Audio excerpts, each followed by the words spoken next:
Starting with news from the Ukraine war. Russia says its forces have hit more Ukrainian targets and repelled attacks in several directions. Ukraine said it launched multiple airstrikes and shelled Russian positions. Russia added that it shot down a drone heading for Moscow. This was the third such attack in recent weeks. A Russia-installed official claims that Donetsk University was attacked by Ukraine. The official said that Ukraine used cluster munitions in its shelling and that caused a fire. Reports say the blaze had spread to about 1,800 square kilometers. Both Russia and Ukraine have used cluster munitions during the course of the war. Exiled opponents of Belarusian President Alexander Lukashenko met in Poland on Sunday. A self-declared government in exile had been set up by opposition leader Sviatlana Tsikhanouskaya in August 2022. It has opened more than 20 alternative embassies and information centers abroad. Lukashenko has ruled Belarus since 1994, winning elections that have not been considered free or fair. Niger's coup leaders have closed the country's airspace. This comes after they rejected an ultimatum from West African leaders. The ultimatum was to reinstate ousted President Mohamed Bazoum by August 6th or face military intervention. Meanwhile, thousands of coup supporters gathered at a stadium in Niger's capital, Niamey. A passenger train derailed in southern Pakistan, killing at least 30 people and injuring more than 80. Around 10 cars of the train derailed in the country's Sindh province. Pakistan's Ministry of Railways has said that sabotage cannot be ruled out. Train services to the interior districts of Sindh have been suspended. The Indian Supreme Court will resume hearing petitions related to violence in the northeastern state of Manipur today. India's top court asked Manipur's Director General of Police to be present during the hearing. It also noted that there was an absolute breakdown of law and order in Manipur. This comes after violence flared up in Manipur once again over the weekend. Meanwhile, Manipur's tribal body leaders are set to meet India's Minister of Home Affairs, Amit Shah. The Philippine Coast Guard have released footage of a Chinese ship apparently on the attack. A Chinese Coast Guard vessel is seen using a water cannon in the direction of a Philippine vessel in the South China Sea. Philippine authorities say that the incident happened on the 5th of August. The Chinese Coast Guard has said it implemented necessary controls in accordance with the law to deter Philippine ships. China accused the Philippine vessel of trespassing and carrying illegal building materials. Israeli security forces killed 3 alleged Palestinian militants in the occupied West Bank on Sunday. A statement said that Israeli special forces thwarted a squad from the Jenin refugee camp. It was allegedly on its way to carry out an attack. Israeli Prime Minister Benjamin Netanyahu has praised the security forces. He also said that the country will continue to act against those who seek Israeli lives. A major fire broke out at a plastic recycling plant in the U.S. state of New Mexico on Sunday. Municipal officials have issued a health alert in the region due to hazardous air pollutants from the smoke. The wind carried some smoke across the city of Albuquerque, leading officials to recommend limited outdoor activities. The Cambodian king Norodom Sihamoni has approved the nomination of Hun Manet for the post of Prime Minister. Hun Manet is the son of Prime Minister Hun Sen. Last month, Hun Sen said he will step down and hand over power to his son. This ends his 38-year rule over the country. However, Hun Sen will maintain high positions in the legislature and the ruling party. In climate news, a 5.5 magnitude earthquake struck the eastern Chinese province of Shandong. 21 people were injured and 126 buildings collapsed as a result of the quake. Train operations have been suspended on some routes. Meanwhile, 14 people died over the weekend in the Chinese city of Shulan. This was due to flooding caused by the remnant of Typhoon Doksuri. Last week, more than 20 people died in the capital Beijing and the Hebei province. Authorities are yet to provide an overall death toll for the entire country. Meanwhile, rescue efforts are ongoing for the flood-affected areas in several other parts of China. At least 2 people died as torrential rains hit northern and western parts of Slovenia on Friday. The rains have caused floods, cutting power and disrupting traffic. About 16,000 households were without electricity. Nearly all regional roads in the north were closed, as well as some railway lines. Slovenia's Environment Agency has issued a red warning against large-scale flooding. Firefighters battled wildfires in Italy's Sardinia. Footage released by the country's fire brigade showed firefighters battling a fire in the city of Cagliari. Around 600 residents were evacuated from the immediate area. Videos also captured burning vegetation and fences alongside the roads. In Portugal, firefighters struggled to bring a wildfire under control. The fires have ravaged 7,000 hectares of land. Authorities have evacuated about 100 villagers as a precaution. However, no casualties or damage to homes have been reported due to the fires so far. The illegal dumping of industrial waste is threatening the flora, fauna, and livelihoods of those living near the Brazilian city of Belem. Local fishermen have said that animal waste companies have polluted a nearby river. This has killed wildlife and prevented fishing in the area. Belem is the main entry point for the Amazon rainforest. The city is due to host a summit of Amazon nations this week. Meanwhile, Brazilian environmental activists demonstrated in the city of Belem. They were protesting to reject the application by oil company Petrobras for oil exploration in the Amazon. Ecologists say they are worried about seismic exploration and oil projects in the Brazilian Amazon region. Japan has not yet decided on a specific date to begin the release of treated radioactive water. It is due to release water from the tsunami-wrecked Fukushima nuclear power plant into the ocean. Some reports say this could begin as soon as late August. Last month, Japan's nuclear regulator granted approval for the plant operator to start releasing the water. This attracted criticism from nearby countries who fear that this may contaminate food. A combination of rising temperatures and biological invasion in the Mediterranean Sea has seen local fish stocks dwindle. This has threatened the livelihood of fishermen in Lebanon. In April, a report released by the World Meteorological Organization showed that the ocean absorbs more than 90% of excess heat. This is because of greenhouse gas emissions. In the past 20 years, the rate of ocean warming has accelerated significantly, the report adds. The surface temperature of the world's oceans has hit its highest level ever. This is because a climate breakdown from burning fossil fuels has caused the oceans to heat up. Global average daily sea surface temperatures hit 20.96 degrees Celsius this week. It breaks the record of 20.95 degrees Celsius reached in 2016.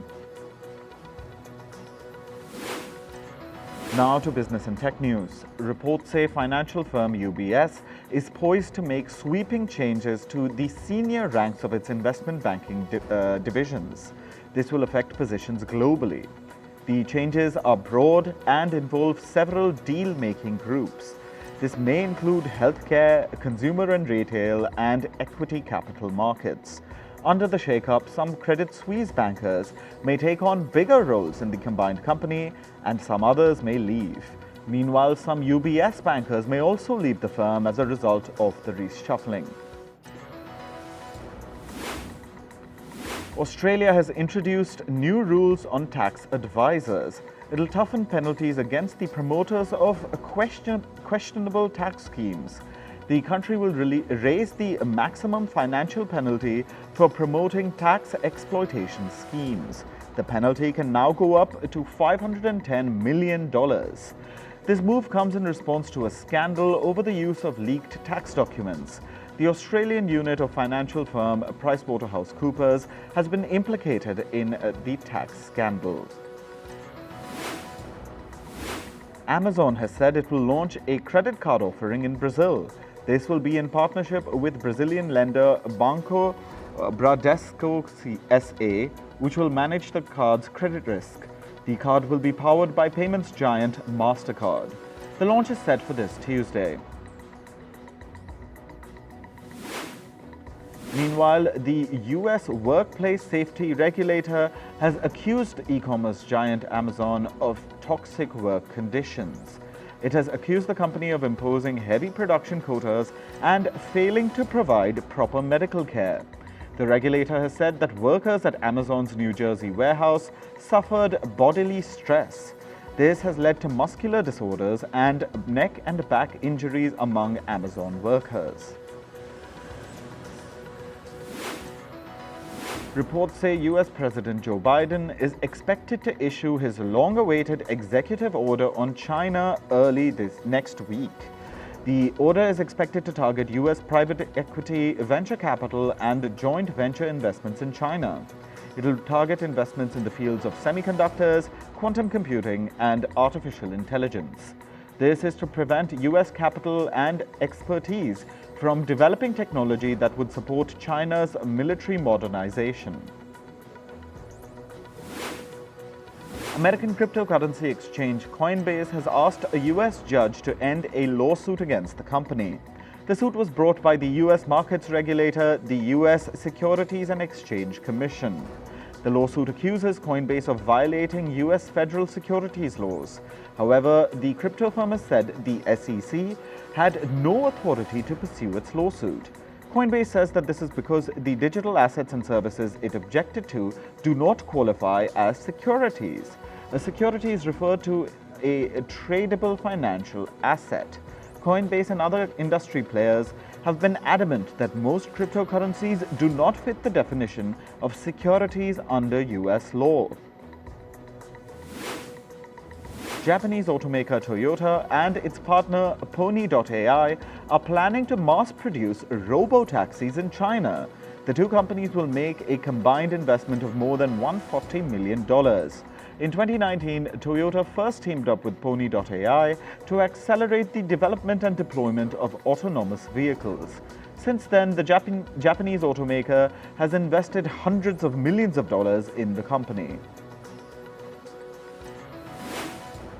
Elon Musk has said that his social media platform X will sue and pay the legal bills of its users. This is for people who were allegedly treated unfairly by their employers for using the platform. Musk said this in a post on X, which was formerly known as Twitter. He has added that there will be no limit to funding the bills. Iraq's telecom ministry has blocked the Telegram messaging app. This is to preserve the integrity of personal user data, which the app has allegedly mishandled. The ministry says it had asked the app to close down some platforms. These included platforms that leaked official state institutions' data and personal information of citizens. However, Iraq says that the company did not respond to or interact with these requests. Microsoft is shutting down its digital assistant app Cortana this month. This comes as the company puts more of its focus on modern-day artificial intelligence tools like its Bing chatbot. In the meantime, Windows users will be in a transitional period where Cortana will still be around in some form. It will continue to operate in Outlook Mobile, Teams Mobile, Microsoft Teams Display, and Microsoft Teams Rooms. However, the standalone Windows app for Cortana will no longer be supported. Moving to sports, in cricket, the West Indies beat India in the second T20 match by 2 wickets in Guyana. This gives the West Indies a 2-0 lead in the 5-match series. India opted to bat first and put up a score of 152 runs for 7. The West Indies chased down the target of 153 with 7 balls to spare. The third T20 match will be played on Tuesday. Pakistan has confirmed that it will send its cricket team to India to compete in the 50-over World Cup. The arch-rivals have only played against each other at neutral venues over the last decade. A statement from Pakistan's Foreign Office said, and I quote, "Pakistan has consistently maintained that sports should not be mixed with politics." The India vs Pakistan World Cup match will take place on October 14th in the Indian city of Ahmedabad. 34-year-old English batter Alex Hales has announced his retirement from international cricket. Hales has played 11 Test matches, 70 one-day internationals and 75 T20s for England. He was dropped from England's 2019 ODI World Cup squad. This was because he tested positive for recreational drug use. In the FIFA Women's Football World Cup, the US, who were the defending champions, have been knocked out of the tournament in the round of 16. Sweden beat the US 5-4 on penalties after they were 0-0 at the end of normal play. This is the earliest exit ever for the US women's football team at a major tournament. The Netherlands have qualified for the quarter-finals at the FIFA Women's World Cup after a 2-0 win over South Africa. Jill Roord and Lynette Berenstein scored a goal in each half. The Dutch will now face Spain on August 10th. English Premier League club Arsenal beat Manchester City in the Community Shield 2023 on Sunday. The Gunners lifted the Community Shield after a 4-1 win in a penalty shootout. During regular play, Cole Palmer gave Man City a lead with his 78th minute goal, but Leandro Trossard's goal in the 11th minute of the second half stoppage time sent the game to penalties. According to reports, a French striker Kylian Mbappe will be barred from training with Paris Saint-Germain's main squad. Mbappe has been in a contract dispute with PSG and has said he will not renew it upon expiry. PSG believe that the forward has agreed to a free transfer deal with Real Madrid. Last month, PSG had given Saudi club Al Hilal permission to speak to Mbappe, but he refused to meet them. American tennis player Coco Gauff won the Washington Open. Gauff defeated Greece's Maria Sakkari 6-2, 6-3 to win the 4th WTA Tour singles title of her career. The 19-year-old Gauff is the youngest women's champion of the Washington Open. In gymnastics, 4-time Olympic gold medalist Simone Biles won the US Classic. This was her first competitive gymnastics event since 2021. The 26-year-old American gymnast had stepped away from the sport to focus on her mental health. Environmental protesters disrupted the World Cycling Championship in Scotland. Protesters from the environmental group This Is Rigged delayed the race for nearly an hour by gluing themselves to the road. They also scattered powder on the road surface.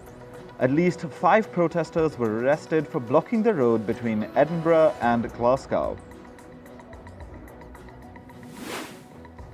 In entertainment news, the Barbie movie has earned over $1 billion in global ticket sales.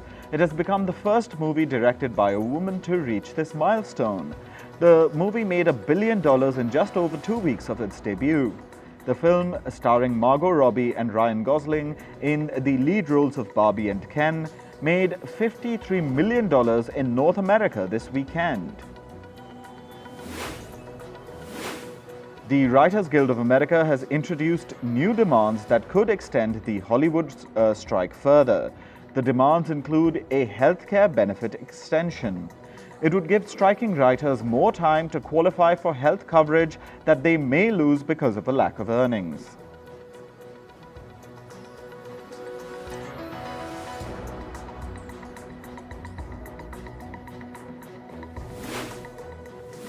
Actor Zachary Levy has issued a statement to clarify his remarks on the ongoing Hollywood actors and writers strikes. The video of him calling the strike dumb went viral. In a new statement, the actor said that he fully supports his union and the words he said were taken out of context.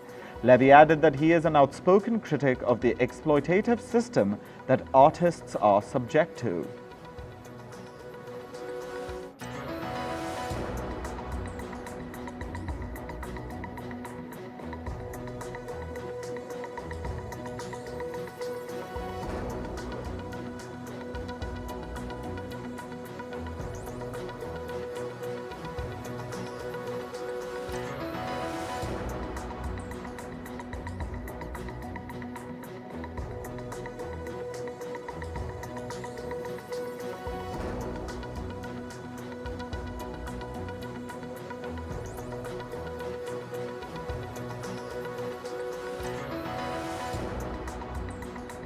Model Bella Hadid has issued a health update amid her battle with Lyme disease.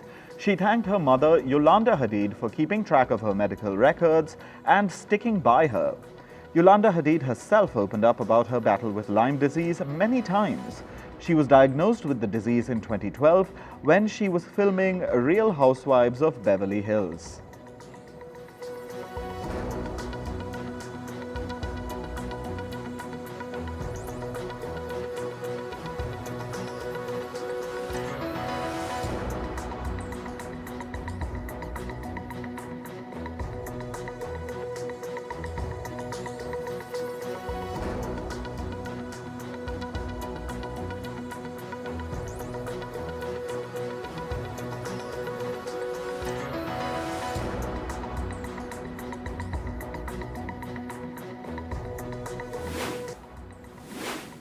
Singer Katy Perry has spoken out about why she hasn't released new songs since the birth of her daughter in 2020. She said, and I quote, "I think I'm writing a lot and have written a lot from a place of love, but it is really important to be celebrating the world I have got to build." The singer noted that her day-to-day schedule involves her being as present with her daughter as possible.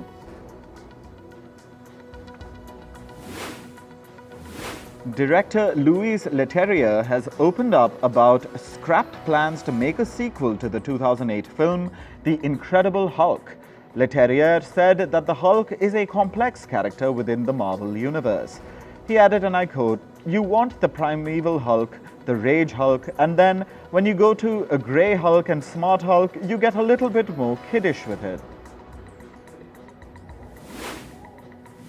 Actor Adam Brody has said that he came close to landing a role in Guardians of the Galaxy. He was almost taken on board to play the character of Peter Quill in the Marvel Cinematic Universe.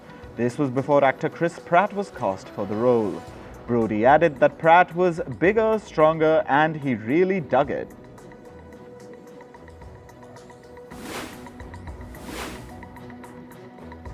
Actor Jonathan Major's domestic violence trial has been postponed until September 6th. The 33-year-old actor recently appeared in court for the beginning of his trial.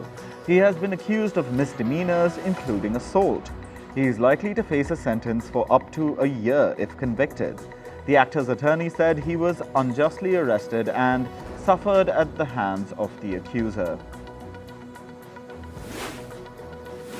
Actor Jamie Foxx has apologized for a social media post that drew criticism over anti-Semitism. The controversial post was deleted after social media users said it echoed hateful beliefs against the Jewish community. While apologizing, Foxx said that he now knows his choice of words caused offense and it was not his intention. Late actor Angus Cloud's mother, Lisa Cloud, has shed light on the final moments before the actor's sudden death. In a Facebook post, she said, "My son was in deep grief about his father's untimely death, but his last day was a joyful one." Lisa Cloud insisted that the actor did not die by suicide. This comes after reports that she informed authorities about a possible overdose.